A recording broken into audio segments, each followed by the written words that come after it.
Dewan Juri yang saya hormati, sahabatku penerus bangsa, insya Allah calon-calon penghuni surga, penghuni Taman Firdaus tercinta. Assalamualaikum warahmatullahi wabarakatuh. Waalaikumsalam warahmatullahi wabarakatuh. Salam sejahtera untuk kita semua.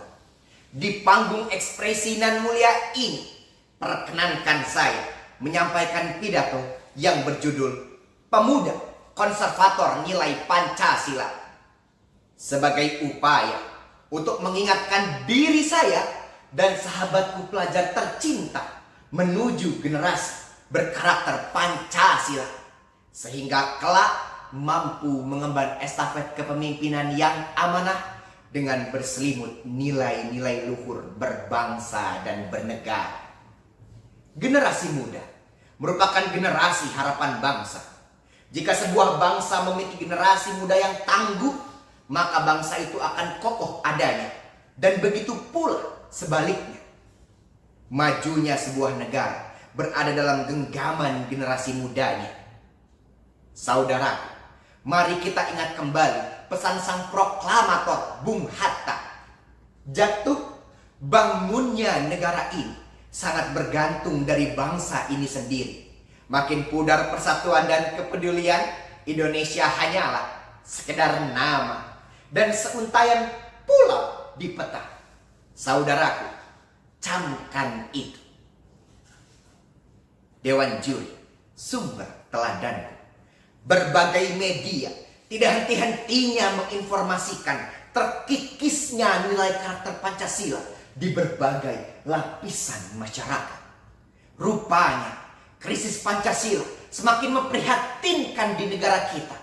Hingga entah kapan nilai Pancasila semakin kokoh pada Ibu Pertiwi ini.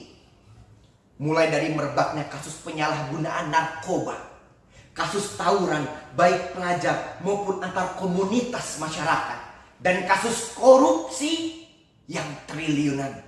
Terlebih lagi di masa pandemi yang sungguh memilukan dan memalukan. Sungguh miris, bukan?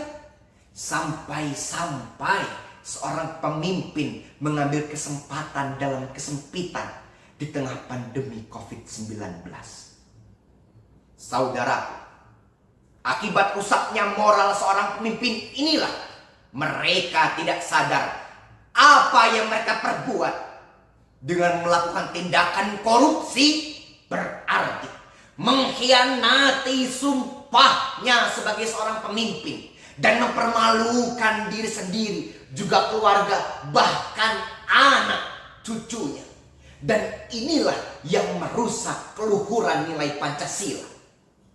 Saudara, rusaknya moral seorang pemimpin ini dapat disebabkan oleh pengaruh lingkungannya, pendidikan di usia mudanya, penyelewengan terhadap Pancasila, atau mental kerupuk sejak di usia mudanya.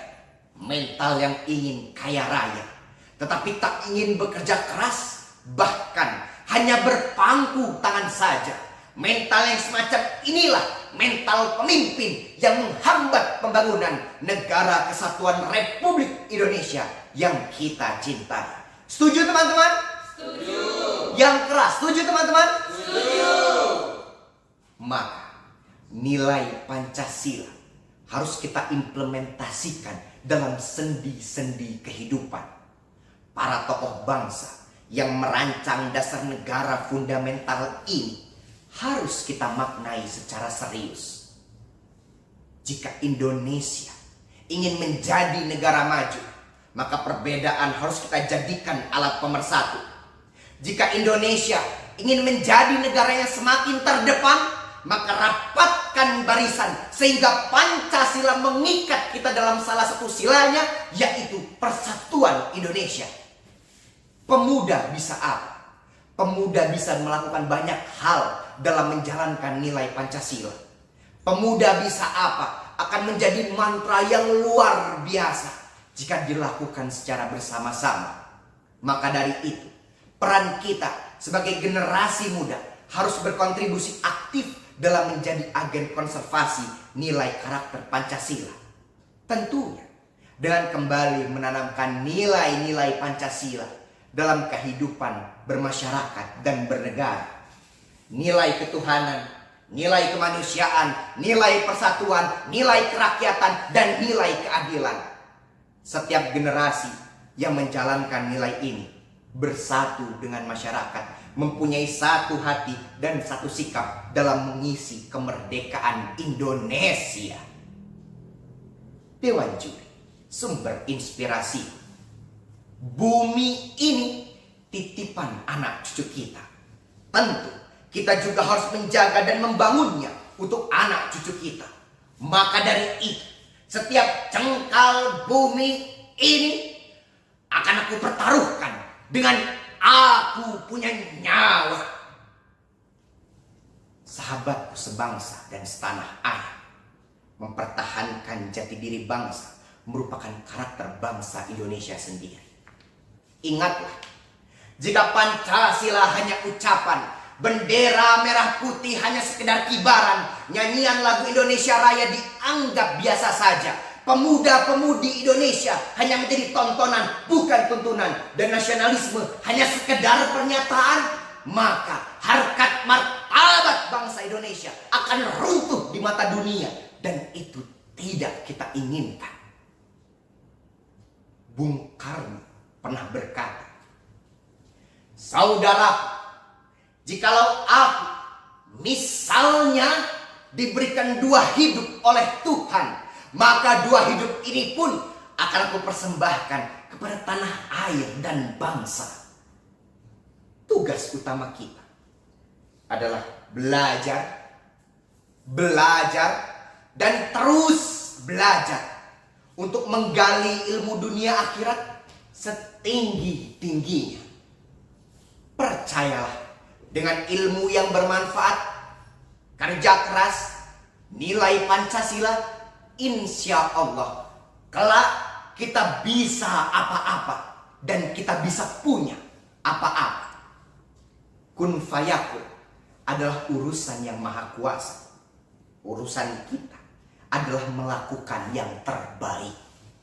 Jamil Az-Zaidi pernah berkata, kita boleh miskin harta, tapi jangan miskin cita-cita. Mari kita tanamkan nilai Pancasila dalam aliran darah kita. Tentu mulai saat ini, kalau bukan sekarang, kapan lagi? Kalau bukan diri kita, mau siapa lagi? Saudaraku, terimalah pantun saya. Sungguh indah burung yang terbang, hinggaplah ia di atas batu. Jika ucap anak muda tak bisa lagi kita pegang, bagaimana bangsa ini menjadi maju? Sekian, terima kasih. Wassalamualaikum warahmatullahi wabarakatuh.